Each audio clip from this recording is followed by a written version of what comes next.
വന്യമൃഗങ്ങൾ ജനവാസ മേഖലയിൽ ഇറങ്ങുന്നതാണ് വനപാലകർക്കും ജനങ്ങൾക്കും ഒരുപോലെ പ്രതിസന്ധി സൃഷ്ടിക്കുന്നത്.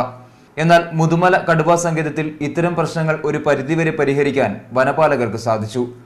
വന്യമൃഗങ്ങൾക്ക് ആവശ്യമായ ഭക്ഷണവും വെള്ളവും വനത്തിനുള്ളിൽ തന്നെ ഒരുക്കാൻ ഇവർ ശ്രമിക്കുന്നു.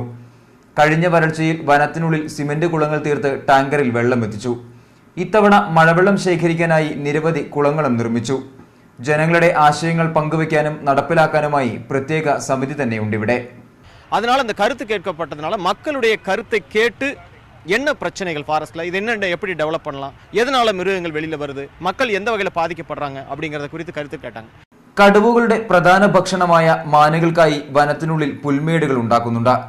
ആദിവാസി വിഭാഗത്തിലുള്ള വാച്ചർമാരുടെ സ്ഥിരം ക്യാമ്പുകളും വനത്തിലുണ്ട്.